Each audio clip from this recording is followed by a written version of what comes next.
a housewares business. So we started by focusing mostly on kitchenwares, but more recently, in the last 3 years, we've also moved into cleaning products and just launched in January some kitchen bins. So we're now into waste management, which is a new category for us, quite exciting. All of our products have this kind of functional story, you could say. So they're always a problem and a solution, and we're trying to always come up with a new idea of how to solve compelling consumer problems in the products. So this is my twin brother Richard. Like the Conrans, we have a family of designers. So we're actually 2 twin brothers. There's another set of boy twins who are also in business together, and they're interior designers. And it's a very similar relationship to Rich and I. Rich is managing director, and I'm creative director. Funny enough, we both started off as industrial designers, and we studied industrial design, but when we were coming near to the end of our courses, Richard was already talking about doing an accountancy degree, and I always thought I was a better designer anyway, so... But funny enough, we never intended to go into business together. We both kind of went our separate ways and gained experience for about 5 years. And it was actually our father who kind of almost brought us back together. So my father owned a big glass business, industrial glass business in Birmingham. And they made glass components to go into other products. So what they would do is they'd buy big sheets of glass from Pilkingtons, and they would cut it up into smaller pieces and do things like glass shelving for fridges or car mirrors for Nissan and Toyota. So components that go into other products. So an industrial business, not really a housewares business. But in the 1980s, he came across these glass cutting boards you find in a lot of people's homes nowadays. And he thought, well, I can actually make those on the machines I use for these glass shelves. And with a small change to the plant, he started producing some of these glass boards. And he had a small housewares business on the side, you could say. And, you know, when I was finishing college, he was kind of saying, and come back and help me with these glass boards. I was like, God, I hate those things. You know, that's the last thing I want to do. I thought I wanted to be a famous not fashion designer, I should say furniture designer. But it really wasn't for me. And then what happened is I had a break between 2 jobs. And he said, come on, get back to Birmingham and do some designs on these glass boards. So I went back, and he had very traditional designs. So he was printing, you know, they're a glass board with a graphic design stuck on the back. And he was doing kind of farmyard scenes and like botanical illustrations of herbs and things like that, very traditional. And we came up with this, which is called the Chop Shop, these illustrations here. So this is the first thing I did, and it was, like I said, within the family housewares business, a very small housewares business.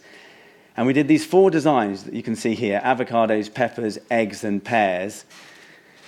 And I thought, oh, this is quite nice, actually. I'm quite pleased with those. And Dad said, well, look, why don't you do this trade fair at the NEC, the Spring Fair? So we went and did that. And it just so happened Richard had just finished his MA. He was doing an MA in business at Cambridge, came in useful later. And he came on board, and he decided to come to this trade show and sell it. So we were 2 weeks, and we did a week at this trade show. And there wasn't much interest, to be honest. We were a very small company. We had a very small stand. But on the last day, this lady called Alison Charlton, who was the buyer of Alder's department store, and they had 50 stores, came on. She said, oh, I love the avocados and eggs, and I'll buy them. And she gave us a £30,000 order. And we thought, wow, we were punching the air. We thought we were millionaires. And the result of that was that we wanted to set up a business. So we said to Dad, look, can you help us get started? So he gave us £10,000 worth of stock of glass boards. We set up in the Oxo Tower, just the 2 of us. Richard was employed by my father to sell industrial components 3 days a week. And, we started like that. So we did have that important bit of help, seed capital, you could say. And we turned that stock and made a bit of more money. And then, of course, we straight away were like, well, what do we do next? And so we thought, well, what else can we make in this glass factory?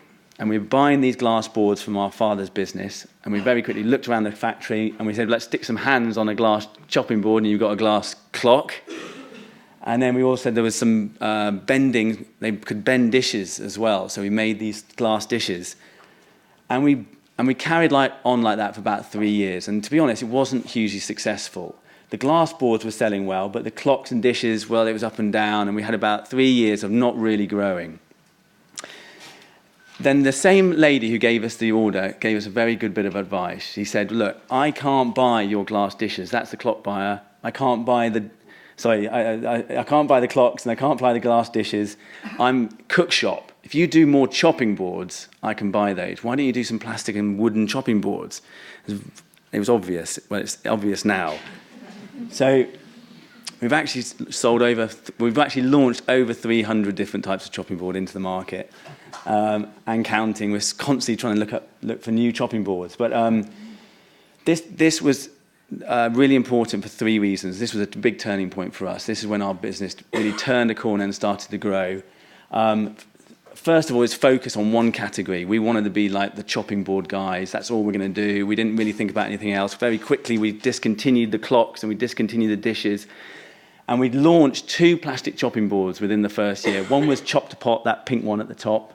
And the other one was this one here, called Cut and Carve. And it also defined who we were as a brand. We were product designers. We love product design. We didn't get into this business because we like cooking, to be honest. We love problem solving. And these were 2 products that solved problems in the home. They were unique. And so that really said, well, that's who we want to be as a brand. And we want to look for lots of products that have this problem solution approach to new product development. And so that was very important. And the other thing was, okay, they're not made of glass, so we can't buy them in the UK. We have to go and then source them. So I took my first trip about 13 years ago to China to try and find a factory to make the pink plastic chopping board. And it was a disaster. I mean, I went out. It got to the border, and I didn't even have a visa. I didn't know I had to take a visa with me. So I was 48 hours in Hong Kong getting my visa before I could go back. And now it's changed a lot since then. So this is in one of the Chinese factories, surrounded by chopping boards, with my hairnet on. And so China is very important to us now. So I go about 5 times a year. We work with about 25 different factories. 5 of those produce the majority of our products. It's a fabulous place to work. It's very quick to develop, not hugely expensive, depending on the complexity of the products. It's worked very well for us. Moving on, let's have a look. Oh yes, one more thing. We have a warehouse now in China. So we like I said, we're in 104 markets. We deal with 3 of those markets directly. So US, UK, and France. We have our own offices in those countries, and we have our own sales teams. But all the others are done through third-party distributors. So we sell our stock to a distributor. And we opened up a warehouse in China. We put all of our stock into that warehouse. And we encourage our distributors to buy that stock out of that warehouse. And we give them a discount if they do so, rather than take it out of our UK warehouse, which is a real problem. So a lot of this stock, when you go to the factories, you never see it. It's an amazing thing. See all these thousands of products coming off the production line. And it's like this on the factory floor sometimes. And it's the stock you never see. It just goes off around the world. It's amazing. It's very exciting. So this is one of our. This is one of my Japanese agents. So export's a huge 80% of our business. We got into export because when we first started, we only had a very small range, and some of the stores in the UK, the bigger stores, it's very difficult to get in as a small supplier. So again, our dad said, well, why don't you try and do the Frankfurt Ambiente show, which is a trade show for housewares in Germany. And we did that, and we put a tiny stand, 5 products on the stand, and we put a sign up saying distributors wanted. And it's incredible how you can grow your business by just selling products into different markets. Of course, you make a huge amount of mistakes. Japan we got right, and we're still with the same guy 9 years later. But we signed up distributors who really didn't know, what brands do you represent? This brand, never heard of them. Okay, just go for it anyway, it's an order. And of course, then you have to try and take control of that business. For example, we are selling to a Russian distributor who put all of our products into supermarkets. And we're like, no, we're a design-led brand. We should be in department stores and design-led stores. And so we had to go back in and then take the business back off them and re-establish the brand. We damaged the brand in that market. So you have to be quite careful about who you get in with as far as distributors, but it's quick growth. And for us, we started early with the distributors, and again now it's 80% of our business. Japan is a success story, and we're now there 9 years. We have our own store in Tokyo, the only store we have around the world.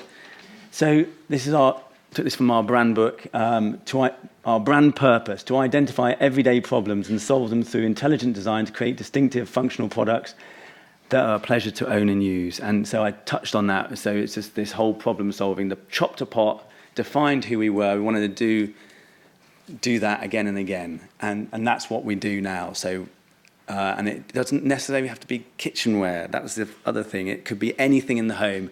If my father had a metal fabrication business, we could have been doing lawnmowers. We're about problem solving. And so it's been quite quick to get into other categories. So kind of almost finished now. Just this is the latest category we've gone into, which is kitchen bins. And again, we apply that same process for product development to bins as we do to kitchen tools. It's that problem solving. One really good thing about new categories is that it opens up different parts in the store. We're in John Lewis. We have a branded area in cook shop. If we bring in another kitchen tool, it's like a one in, one out. We've only got a certain amount of space. Bins is next door. So it's like add-on business. And so we're like, well, what can we sell? We never forgot what that lady, Alison Charlton, said. She said, remain focused. Remember who your customer is. Who is your retail customer? And so we follow that rule very importantly. That's about it. Thank you.